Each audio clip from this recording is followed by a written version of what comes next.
Cute little Kennebunkport. It's full of calm waters, souvenir shops, and tourists.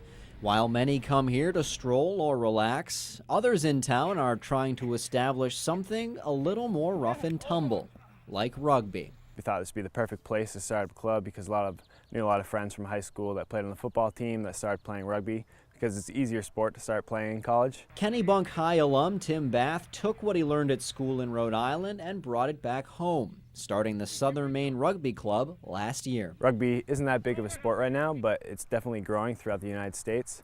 And they have it in most private high schools and almost all colleges now, at least at the club level. Will Foley was Tim's teammate on the high school gridiron. However, his familiarity with the British game came years ago. A couple of my brothers actually played at UNH, the same school I go to.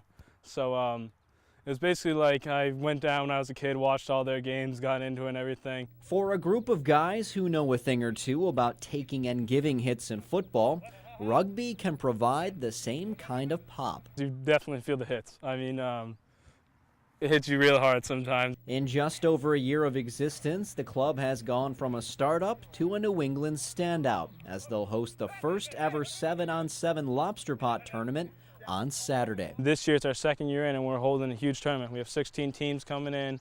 We're bringing in a lot of fans around the area, a lot of younger kids. That's what we're really aiming for, is getting the high school kids in, younger generation. That way they can develop more bodies and brothers. 1, 2, 3, Southern Maine! In Kennebunkport, Chaba Suko's News Center.